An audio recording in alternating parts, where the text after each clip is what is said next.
Hulk Hogan's Biggest Lies, Part 1. Hulk Hogan once claimed Elvis Presley was a Hulkamaniac, but the timeline doesn't add up. Elvis died in 1977 before Hogan became famous, making the claim impossible. Hulk Hogan partied so hard after WrestleMania 2 in 1986 that he drank John Belushi under the table, despite the fact that Belushi had already died in 1982. Hulk Hogan said he got the black eye seen at WrestleMania 9 from a jet ski accident that broke his orbital socket.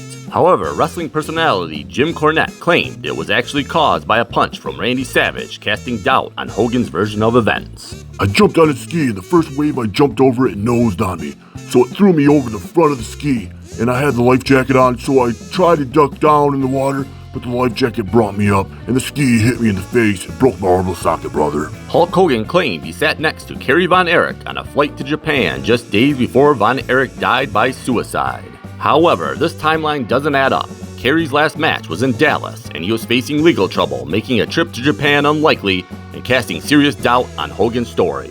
It was probably a guy that just looked like Kerry. Hulk Hogan falsely claimed he fought Pride fighters in 1977, despite Pride FC not existing until the late 1990s and MMA being virtually non-existent in the 70s. He also said he avoided real fights to keep from hurting people, reinforcing the exaggerated image as an unbeatable tough guy. Hulk Hogan claimed he was scouted by the Yankees and Reds for a potential MLB career before a broken arm ended his dreams. However, there's no record or confirmation from either team, and given Hogan's limited involvement in organized sports, the story seems highly exaggerated or fabricated. Hulk Hogan claimed Metallica's Lars Ulrich personally asked him to join the band as a bassist before his wrestling career. However, when asked about it, Ulrich said he didn't even know who Hogan was, completely debunking the story and making it clear the claim was fabricated. Hulk Hogan claimed he grew up idolizing Dusty Rhodes, saying he watched him on TV as a child.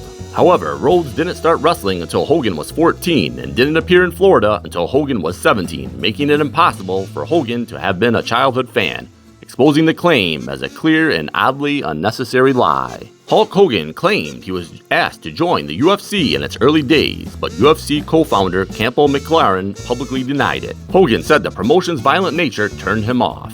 But since he was already in his 40s at the time, the claim seems implausible, raising questions about why he made it at all. Hulk Hogan claimed he was the first to recognize Kevin Owens' potential, saying he spotted him in NXT. In reality, Owens had already spent a decade on the indie scene and was signed by Triple H before Hogan ever saw him, making Hogan's claim both late and self-serving.